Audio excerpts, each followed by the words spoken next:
Exercise 1.1 का introduction हमने बहुत अच्छे से देख लिया है। आज ले आया हूं आपके लिए एक्सरसाइज 1.1 का क्वेश्चन नंबर 1। देखिए ये क्या कहते हैं, use Euclid's division algorithm to find the HCF of, मतलब हमें जो नंबर दिए हुए हैं इनका एचसीएफ निकालना है। अच्छा, एलसीएम और एचसीएफ की एक ऑलरेडी वीडियो अपलोड मैं चैनल पर कर चुका हूं, हालांकि वहां पर हम गुणनखंड विधि से हम एलसीएम और एचसीएफ दोनों को निकालते हैं, लेकिन यहां पर आंसर से इंपॉर्टेंस ज्यादा मेथड की इंपॉर्टेंस ही है। मतलब आप ये समझिए, हम यहां पर उस मेथड से भी एचसीएफ निकाल सकते हैं, पर वो हमारा सही नहीं होगा, क्योंकि हमको पहले ही बता रखा है कि यूक्लिड्स डिवीजन एल्गोरिथम से हमें एचसीएफ फाइंड करना है। तो ये यूक्लिड डिवीजन एल्गोरिथम क्या होती है इसे समझते हैं। अच्छा, इससे पहले आप एक छोटी सी चीज समझिए। आपने बचपन में ये डिवाइड तो नॉर्मल किए ही होंगे। जैसे ये 10 है और इसे अगर मैं 4 से डिवाइड करता हूं तो हम किस तरह से करते हैं, 4 2 जा 8, 10 में से 8 माइनस किया तो हमारा बच गया 2। अच्छा, इसे समझने की कोशिश करते हैं, ये क्या है, इनके नेम क्या होते हैं, तो आपको पता होगा कि इसे हम डिवीजर कहते हैं। क्या कहते हैं, डिवीजर कहते हैं। इसे हम डिविडेंट कहते हैं। ये हमारा कोशिएंट होता है और ये हमारा रिमाइंडर होता है। हिंदी में हम इसे शेषफल कहते हैं, इसे हम भागफल कहते हैं और इसे हम भाज्य कहते हैं। ये हमारा भाजक होता है। अच्छा, इनमें संबंध किस तरह से होता है, तो हम जानते हैं कि ये जो 10 है, 10 हमारा क्या है, डिविडेंट है। तो 10 को अगर हम यहां लिखें इक्वल टू ये डिवीजर को इधर लिखें 4 और इसमें मल्टीप्लाई करें हम कोशिएंट का, कोशिएंट कितना है हमारा 2, और इसमें जोड़ें हम क्या, रिमाइंडर हमारा क्या है 2। तो आप देखिए ये 10 है और इधर भी ये 4 2 जा 8 और 8 में 2 ऐड करेंगे तो ये भी कितना हो जाएगा हमारा 10। मतलब कि ये इनके इक्वल होता है। ये हम सभी बहुत पहले से जानते हैं। नहीं जानते हैं तो आप इस चीज के लिए समझिए कि ये इन दोनों के इक्वल होता है। तो हमारे यहां से फॉर्मूला क्रिएट क्या होता है कि भाज्य बराबर भाजक गुणा भागफल और प्लस इसमें क्या करेंगे हम, शेषफल। ये चीज हमारे लिए बहुत अच्छे से समझ में आना चाहिए, क्योंकि देखिए ये हमारा सवाल था। एक हमारे लिए रिमाइंडर बचा, एक कोशिएंट, एक डिविडेंट और एक जो डिवीजर है, इनकी सहायता से एक हमारा फॉर्मूला क्रिएट होता है, जैसे हम क्या कहते हैं कि भाज्य बराबर भाजक गुणा भागफल प्लस शेषफल। इंग्लिश में आप समझ सकते हैं कि dividend equal to divisor multiply quotient plus remainder. तो ये हमारा है। अच्छा, एक 9th सेंचुरी में एक हमारे गणितज्ञ हुए, उन्होंने हमारे लिए ये फॉर्मूला कुछ इस तरह से दिया। हालांकि इसकी डिस्कवरी की बात की जाए तो ये हमारे लिए गणित की दुनिया में ये ऑलरेडी हमें पता चल चुका था कि ये चीजें सही होती हैं, पर पहली बार अगर लिखित में किसी की बुक में अगर ये चीज हमें मेंशन की हुई मिली तो वो थे हमारे ये गणितज्ञ, जिनका नाम था मोहम्मद इब्न मूसा और आगे उनका कुछ नाम था, वो पूरा नाम याद नहीं है, नाम इंपोर्टेंस नहीं, आप इस चीज को समझिए। उन्होंने क्या कहा कि A equal to B multiply Q plus R, इसी चीज को उन्होंने लिख दिया। A हमारा यहाँ पर क्या हो गया, भाज्य हो गया, भाजक को उन्होंने B माना, भागफल को Q बोला और शेषफल को उन्होंने R बोला। इन्हीं की मदद से ये फॉर्मूला हमारा है, इसमें कोई दिक्कत नहीं है। इन्हीं की मदद से हम एचसीएफ फाइंड कर सकते हैं। ये हम समझने की कोशिश करते हैं हम कैसे करते हैं। अच्छा, इससे पहले आप एक और सवाल समझने की कोशिश कीजिए कि सपोज करिए हम यहां पर इसी सवाल को और आगे करने की कोशिश करते हैं। ये 4 था और इससे हमने 10 से डिवाइड किया। अभी समझिए, क्वेश्चन पर अभी हम नहीं आए हुए हैं, पहले आप इस चीज को गहराई से समझने की कोशिश करिए कि 4 2 जा 8 और 10 में से 8 माइनस किया 2 बचा। अच्छा, एक बात बताइए, अगर ये 10 की जगह 11 होता तो हमारा कितना बचता, आप कहते कि ये 3 बचता। अगर ये 11 की बजाय 12 होता तो क्या बचता, 4 मत बोल देना, 4 मत बोल देना, क्योंकि अगर ये 12 होता तो ये हमारा 4 3 जा 12 हो जाता और 12 में से 12 माइनस करते तो हमारा यहाँ पर रिमाइंडर 0 बचता। बात को समझने की कोशिश करिएगा, मैं आपको बताना क्या चाह रहा हूँ। अच्छा, ये कंडीशन, इसका मतलब ये हुआ कि ये जो हमारा था, आप ये समझिए इस पूरे यूक्लिड एल्गोरिथम में हम इसे बी मानेंगे। क्या मानेंगे? बी मानेंगे। ये जो हमारे इस फॉर्मूले में ये बी दिख रहा है ना, वो हमारा यही है।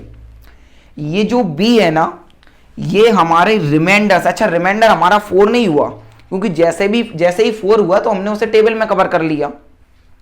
तो आप समझने की कोशिश करिए कि ये जो रिमाइंडर की वैल्यू है, मतलब जो हमारे आर की वैल्यू है, वो हमेशा छोटी होगी हमारे बी से, इक्वल भी नहीं होगी। आप समझ रहे हैं मैं क्या कहना चाह रहा हूं? अच्छा, ये 0 से हमेशा बड़ी होगी। 0 से जो हमारी आर की वैल्यू है वो बड़ी होगी, क्योंकि यहां पर कोई रिमाइंडर बचा ही नहीं, अभी कोई बचा ही नहीं, लेकिन हमारा रिमाइंडर हमेशा बचेगा, तो वो हमारा 0 से बड़ा होगा और b से छोटा होगा। b से छोटा क्यों होगा मैं यहाँ पर आपको बता चुका हूँ, क्योंकि अगर यहाँ पर 12 हो गया तो ये डायरेक्ट 3 होगा, यहाँ पर रिमाइंडर 4 बचा ही नहीं। तो आप ये समझिए ये ऑलवेज कैसा होगा, इससे छोटा होगा। इतनी बात अच्छे से समझ में आई है नहीं आई? इस चीज़ के लिए आप अच्छी तरीके से कॉपी में हाईलाइट करके लिख लीजिएगा, ये आपका बहुत साथ देने वाली है इस तरह के क्वेश्चनों को सॉल्व करने में। अच्छा, आगे हम सवालों को सॉल्व करते हैं कि इनमें हमें क्या निकालना है। इनमें हमें निकालना है HCF। HCF क्या होता है? Highest common factor. इसके बारे में आप पहले से भी जानते होंगे, मतलब कि इन दोनों नंबरों को जो नंबर डिवाइड कर दे और वो बड़े से बड़ा नंबर होना चाहिए, उसी को हम क्या कहते हैं? HCF कहते हैं। मतलब 135 एंड 225 में ऐसा कौन सा बड़े से बड़ा नंबर है जिसके टेबल में ये दोनों आते हैं। फिलहाल में हमें इस यूक्लिड एल्गोरिथम से करना है, तो सबसे पहले हम फॉर्मूला लिखेंगे। फॉर्मूला हमारा क्या है? फर्स्ट क्वेश्चन को सॉल्व करते हैं। फॉर्मूला हमारा क्या है? A = B multiply Q plus R। ये मत कहना ये मल्टीप्लाई का साइन कहां से आया, B Q लिखा है, मतलब B का Q से मल्टीप्लाई ही हो रहा है। आप समझिए, एक ही प्लेस पर हमें हमेशा बड़ा नंबर लिखना है, जो भी अच्छा, इस मेथड से हम केवल 2 नंबरों में HCF निकाल सकते हैं। जो भी बड़ा नंबर होगा उसे एक ही प्लेस पर लिखना है। देखिए 225 हमने इधर लिख दिया, B की प्लेस पर हमें छोटा नंबर लिखना है, ये लिख दिया, और Q की प्लेस पर हमें पता नहीं है तो हमने ब्लैंक कर दिया, और R की प्लेस पर भी हमें पता नहीं है तो हमने ये कर दिया। यहाँ तक कोई आपत्ति हो तो दर्ज कराओ, बिल्कुल कोई आपत्ति नहीं हुई होगी। इसके बाद हमें क्या करना है? एक रफ वर्क करना। रफ वर्क में आप क्या करोगे? जो बड़ा नंबर है उसे अंदर लिखना और जो छोटा नंबर था उसे बाहर लिखना, हमारे डिवीजर की प्लेस पर, हमारे भाजक की प्लेस पर। अब इसे सॉल्व करना है। 135 का टेबल ऐसे पढ़ना। अच्छा, ये मत कहना कि इतने बड़े बड़े टेबल याद कौन करेगा। तो देखो, इनको करने के 2 तरीके, या तो आप जो भी आपको बड़े नंबर का टेबल पढ़ना उनका आप बिल्कुल टेबल लिख लीजिए पूरा, जैसे 135 × 1, 135 × 2, 135 × 3, और फिर इसके लिए सॉल्व करिए, तब पॉसिबल है। या आप चाहते हैं कि हम इसे स्मार्ट तरीके से कैसे कर सकते हैं, तो उसे समझना कि जैसे ये जो 135 है ये किसके नज़दीक है। नज़दीक से मेरा मीन्स बस इतना सा है, ये जो 135 है किस 0 वाले नंबर के पास में है, मतलब कि ये 130 के भी पास में है और ये 140 के भी पास में है। आपको ये चीज़ समझ में आए तो इसे जरूर फॉलो करना, आपको स्मार्ट तरीके से वहां तक पहुंचने में मदद मिलेगी, ठीक है। और उस तरह से टेबल बना के करेंगे तब तो हो ही जाएगा। देखिए, अब मैंने 0 वाला नंबर क्यों लिया? 0 वाला नंबर लेने का रीजन ये है क्योंकि 130 का टेबल में आसानी से पढ़ सकता हूं। क्यों पढ़ सकता हूं? मुझे 130 का याद नहीं है, लेकिन मुझे केवल 13 का तो याद है ना। अब मैं क्या करूंगा, 13 का अगर मुझे कोई सा भी चाहिए, जैसे 13 5 जब बोला तो 13 5 जब 65 होता है, बस पीछे 0 लगा दूंगा तो ये 650 आ जाएगा। आप समझ रहे हो मैं क्या कहना चाह रहा हूं? तो या 14 का ले लीजिए, आपका मन हो उस नज़दीक वाले नंबर को ले लीजिए। किस लिए? क्योंकि हमें 225 की अप्रोक्स वैल्यू तक पहुंचना है, लगभग वैल्यू तक पहुंचना है। एग्जैक्ट तो नहीं देगी क्योंकि 135 का टेबल पढ़ेंगे तभी एग्जैक्ट होगी। अब समझिए, अगर 135 का मैं डबल करूं, पास में ही नंबर है, तो 200 और 35 का डबल करूंगा तो 70 हो जाएगा। तो कितना आ जाएगा? 270। तो 270 तो 225 से ज़्यादा हो जाएगा। तो हम क्या करेंगे, 135 का 1 टाइम ही पढ़ेंगे टेबल, और 135 बन जाए 135 और 5 में से 5 गया 0, 2 में से 3 जाएगा नहीं, 12 में से 3 गया 9 और 1 में से 1 गया 0। अच्छा सुनना, इसके लिए इतना ही करना है, अगर रिमाइंडर बच जाए ना तो इतना ही करना है। अच्छा हमारे पास सारी चीज़ें आ गई हैं जो जो हमें चाहिए थी। देखिए 135 हमारे पास था ही, 225 था ही, हमें Q की वैल्यू चाहिए। तो Q की वैल्यू तो ये है कोशिएंट, इसे यहाँ लिखें या यहाँ लिखें, क्या क्या फ़र्क पड़ता है। तो ये 1 को हमने लिखा यहाँ। अच्छा रिमाइंडर की जगह हमें क्या लिखना है 90। ठीक, इतनी बात समझ में आई। अच्छा एक बात सुनना, अगर ये रिमाइंडर हमारा 0 नहीं हुआ है तब तक हमें इस स्टेप को करते जाना है। मतलब क्या हुआ, हमारा लक्ष्य मतलब हमें HCF तब मिलेगा तब हमारा रिमाइंडर 0 हो जाएगा। अभी हमारा रिमाइंडर 0 हुआ है क्या, तो नहीं हुआ है। आगे करते हैं, आगे कैसे करेंगे। अब 2 to 5 को छोड़ दीजिए, अब आप 2 to 5 को अवॉइड कर देंगे। अब ये जो 2 नंबर बच रहे हैं इसमें से बड़े वाले को बाहर लिखना है, इसी फॉर्मूले पर जमाना है। मतलब एक ही वैल्यू की जगह पर, यहाँ पर भी तो हमने बड़े वाले नंबर को बाहर लिखा था, अब इसमें और इसमें बड़ा वाला कौन सा है, तो आप बोलेंगे 135। तो 135 को आप बाहर लिखिए ए की प्लेस पर और 90 को लिखिए आप बी की प्लेस पर, मल्टीप्लाई करके एक ब्लैंक करिए और रिमाइंडर की जगह पर भी आप ब्लैंक करिए। सेम उसी की तरह होगा। अब क्या करेंगे, अब तो हमारा वही का वही स्टेप हमें रिपीट करना है कि 90 को हम कहाँ लिखेंगे बाहर और 135 को कहाँ लिखेंगे अंदर। अब 90 का टेबल हमें पढ़ना है, तो 90 का टेबल तो हम आसानी से पढ़ ही सकते हैं। 9 का टेबल पढ़िए और पीछे 0 0 लगाते रहिए। तो 92 जा होता है 180, क्योंकि 92 जा 18 होता है और पीछे 0 लगाएंगे तो 180, जो कि इससे ज़्यादा हो जाएगा। तो हम 90 का भी 1 टाइम ही पढ़ेंगे। 91 जा 90, 5 में से 0 गया 5 और 13 में से 9 गया 4, हमारा कितना बचा 45। इसे भी पुट कर देंगे, यहाँ पर 1 आएगा और रिमाइंडर में क्या बच जाएगा 45। फिर वही रिपीट करेंगे। अब इन दोनों में से बड़े वाले को लिखेंगे बाहर, तो 90 बड़ा है तो ए की प्लेस पर लिखेंगे 90 और बी की प्लेस पर लिख देंगे 45 को मल्टीप्लाई डैश कर देंगे प्लस, और ये भी हमारा ब्लैंक बच जाएगा। फिर वही स्टेप दोहराना है हमें। फिर क्या करेंगे, हम 45 को लिखेंगे बाहर, 90 को लिखेंगे अंदर, और अब 45 2 जा हो जाएगा हमारा 90, 90 में से 90 जाएगा कुछ नहीं। तो अब हमारा रिमाइंडर अच्छा हमारा कोशिएंट Q की जगह तो आ जाएगा हमारा 2 और रिमाइंडर आ जाएगा 0। बस अगर रिमाइंडर 0 आ गया है इसके बाद हमें सॉल्व नहीं करना है, हमारा आंसर मिल जाएगा। अच्छा आंसर कहाँ है इसमें, आप देखना, इन स्टेप को तो हमें तब तक दोहराना है तब तक हमारा रिमाइंडर 0 नहीं बचता है, एक बात। दूसरी बात ये है कि अगर जिस स्टेप में रिमाइंडर 0 बच जाए, ध्यान से सुनना, जिस भी स्टेप में रिमाइंडर 0 आ जाए उसी स्टेप की बी वाली वैल्यू, कौन सी वैल्यू, बी वाली वैल्यू, बी की प्लेस पर 45 है तो वही हमारा HCF हो जाता है। ये बात अच्छे से समझ में आई या नहीं आई। क्या करना है आपके लिए, A = BQ + R के फॉर्म में लिखना है। बड़े वाले नंबर को A की प्लेस पर, छोटे वाले नंबर को B की प्लेस पर, जो वैल्यू नहीं है उन्हें ब्लैंक कर दीजिएगा। फिर उन ब्लैंक को फिल करने के लिए हमें डिवाइड करना पड़ेगा। छोटे नंबर को बाहर, बड़े नंबर को आपको अंदर रखना है, और इन्हें डिवाइड करने के बाद जो Q की वैल्यू हो जाए उसे Q पर रख देना, R की वैल्यू हो जाए उसे R पर रख देना। फिर स्टेप दोहराना है, तब तक दोहराना है तब तक रिमाइंडर 0 नहीं बचता। A की वैल्यू को अवॉइड करते जाना है। इन दोनों में से जो B की वैल्यू थी वो A पर आ जाएगी और रिमाइंडर वाली वैल्यू B पर पहुंच जाएगी।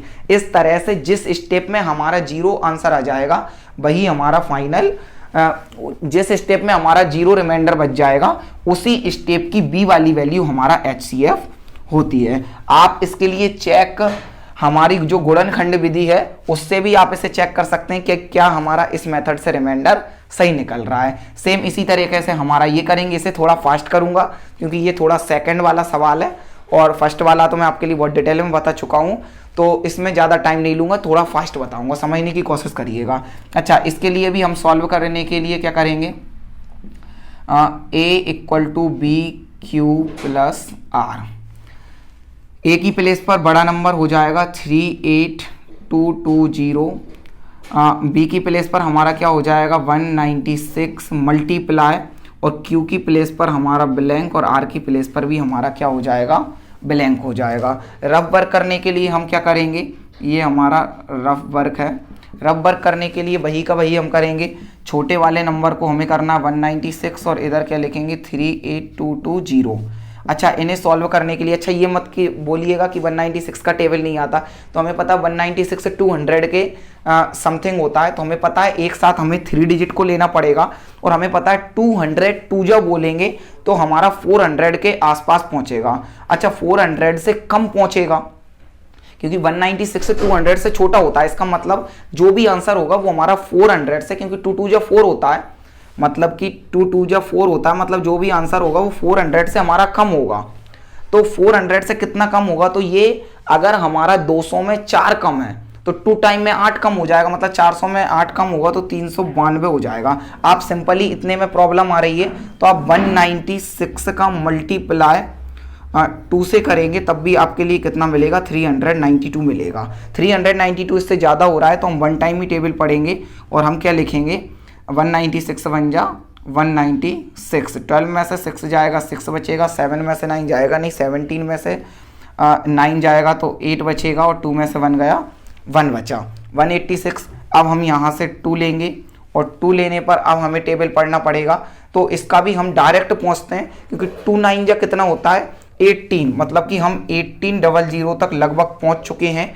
तो इसका भी हमें किससे मल्टीप्लाई करना पड़ेगा, 9 से मल्टीप्लाई करना पड़ेगा। अच्छा, ये जो 200 लेता हूं ना मैं, इसका लेने का मेन रीजन अगर समझना चाहो तो वो ये है, देखिए अगर आपको 196 का पूरा टेबल बनाना है, 196 बन जा 196 से 2 जा जो भी आएगा, मुझे भी याद नहीं है 196 का टेबल, तो उसका आप पूरा टेबल बनाओगे तब आप इसे सॉल्व कर पाओगे। तो हम स्मार्ट तरीके से कैसे करेंगे कि 196 से 200 के लगभग होता है, तो 200 का टेबल थोड़ा आसान है, तो 200 का टेबल में 9 टाइम पढ़ता हूं तो वो हमारा 2 9 जा कितना होता है 18, और 200 में 2 जीरो पीछे हैं तो इसमें भी 2 जीरो पीछे लगा देंगे, तो ये हमारा कितना हो जाएगा 1800 हो जाएगा, और 1800 के आसपास ही ये वैल्यू है।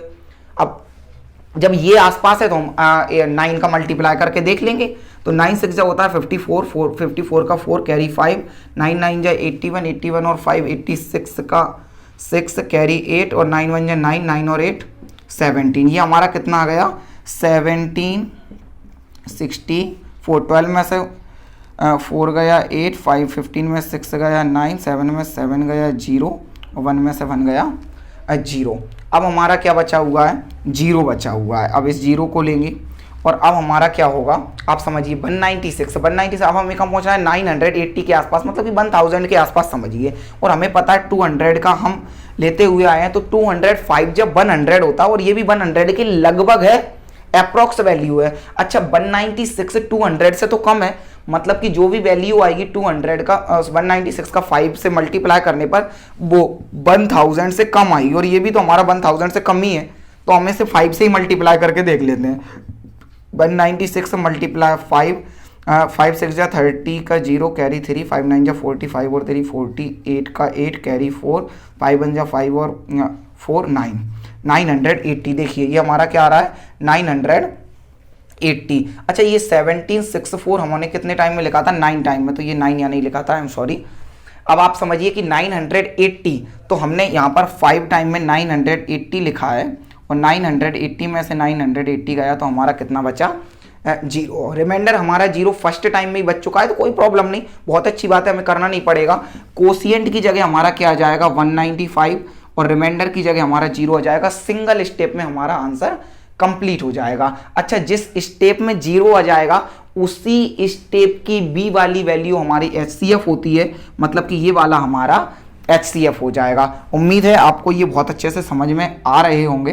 तो यही हमारा HCF इसका क्या हो जाएगा 196 इसका HCF हो जाएगा, क्योंकि इसी स्टेप में हमारा रिमाइंडर 0 आ गया। हमारा टारगेट बस इतना सा है कि हमारा रिमाइंडर 0 आना चाहिए। जिस भी स्टेप में रिमाइंडर 0 आ जाएगा हमारे लिए HCF मिल जाएगा। इसके बाद नेक्स्ट करने की कोशिश करते हैं। हमारे पास कौन सा है सॉल्व, इसके लिए आप मेरे साथ साथ करने की कोशिश करिए। उसी फॉर्मूले पर हम इसे पुट करने की कोशिश करेंगे, b × q + r। अच्छा, छोटे वाले नंबर को हमें अंदर लिखना है, बड़े वाले को बाहर, तो ये हमारा 867 है, ये हमारा 255 है। मल्टीप्लाई q को ब्लैंक करना है और रिमाइंडर हमारा ब्लैंक करना है। इसका मल्टीप्लाई करने के लिए अब हमें यहाँ पर रफ वर्क करना पड़ेगा, वही का वही रफ वर्क है, स्टेप हमारी सेम रहेंगी। 255 जाएगा हमारा बाहर और 867 रहेगा अंदर। 255 का टेबल पढ़ेंगे तो हमें कहाँ तक जाना है, इसके नज़दीक पहुँचना है। अच्छा, इसके नज़दीक पहुँचने के लिए भी हमें क्या करना पड़ेगा, 255 किसके नज़दीक है, तो हमें पता है 250 के नज़दीक है, क्योंकि हम 25 का अकेले टेबल पढ़ेंगे, पीछे 0 0 लगाते रहेंगे। तो हमें पता है कि 25 8 जा होता है 200, सॉरी ज़्यादा हो गया, हमें 25 4 जा करेंगे तो होता है 1000, ये भी ज़्यादा हो जाएगा। 25 3 जा 75, जी हाँ, हमें इसका 3 से करेंगे तो हमारा कितना होगा, 255 मल्टीप्लाई 3 से करेंगे, 3 5 जा 15 का 5 कैरी 1, 3 5 जा 15 और 1 16 का 6 कैरी 1, 3 2 जा 6 और 1 7, ये हमारा 765 के 765 आ रहा है। तो हमारा ये हम यहाँ पर 765 लिखेंगे, माइनस करेंगे, 7 में से 5 गया 2, 6 में 6 से गया 0, 8 में 7 गया 1।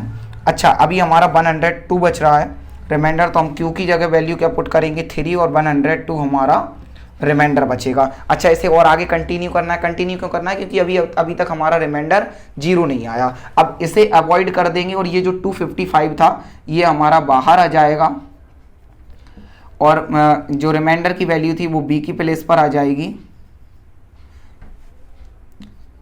B की प्लेस पर आ जाएगी और Q को ब्लैंक करेंगे, रिमाइंडर को भी अब ब्लैंक करेंगे। फिर से यही प्रोसेस करेंगे, ये जो 102 था हमारा इसे बाहर लिखेंगे और ये जो 255 था अब करेंगे। अच्छा, 102 ये 100 के आसपास है तो इसका 2 टाइम करेंगे, क्योंकि 3 टाइम में तो 300 हो जाएगा। 2 टाइम करेंगे तो ये आएगा 204, 5 में से 4 गया 1, 5 में से 0 गया 5 और 2 में से 2 गया 0। अभी भी हमारा क्या बच रहा है, 51 बच रहा है। फिर से वैल्यू पुट कर देंगे, यहाँ 2 आएगा, यहाँ हमारा 51 आएगा। इसके बाद हमें क्या करना है, अब फिर वही, अब हमारा 51 102 पहुँच जाएगा बाहर, 51 पहुँच जाएगा अंदर, कोशिएंट का और रिमाइंडर का करेंगे ब्लैंक, फिर करेंगे 51 जाएगा बाहर और 102 रहेगा अंदर और 51 2 जा होता है 102, 102 में से 102 गया, रिमाइंडर आ गया 0 और 2 की जगह कोशिएंट की जगह हो जाएगा 2 और रिमाइंडर की जगह 0। और यही तो हम चाहते थे, रिमाइंडर 0 बचेगा, नहीं बचेगा तब तक हम ये करना ही नहीं है, ख़त्म सवाल को। तो अब हमें क्या करना है, इस स्टेप में रिमाइंडर बचा तो हमारा आंसर क्या हो जाएगा, B की वैल्यू उसी स्टेप की हो जाएगी, तो हमारा SCF कितना आ जाएगा 51। उम्मीद है आपके लिए ये सवाल बहुत अच्छे से समझ में आए होंगे। प्रैक्टिस आपको घर पर जरूर करके देखनी है। इस मेथड से बस कुछ नहीं किया, जो हम बचपन से पढ़ते हुए आए थे कि भाज्य बराबर भागफल गुणा भाजक गुणा भागफल प्लस शेषफल, यही इसी फॉर्मूले पर आधारित है। बस हमने इसकी मदद से यहाँ पर SCF निकाला है। बस इतना ही कहकर वीडियो को ख़त्म करेंगे। आगे आपके लिए इन्हीं क्वेश्चनों की लगातार वीडियो मिलते रहेंगे, तो आप घर पर पढ़ाई करते रहें।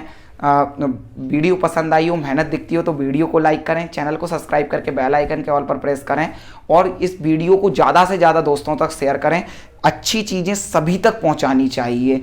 अगर आप किसी चीज़ को अच्छी चीज़ ज़्यादा लोगों तक पहुंचाओगे तो सरस्वती माता की विशेष कृपा आप पर होगी। जी हाँ, इतना कहकर मैं वीडियो को समाप्त करता हूँ। जय हिंद, जय भारत।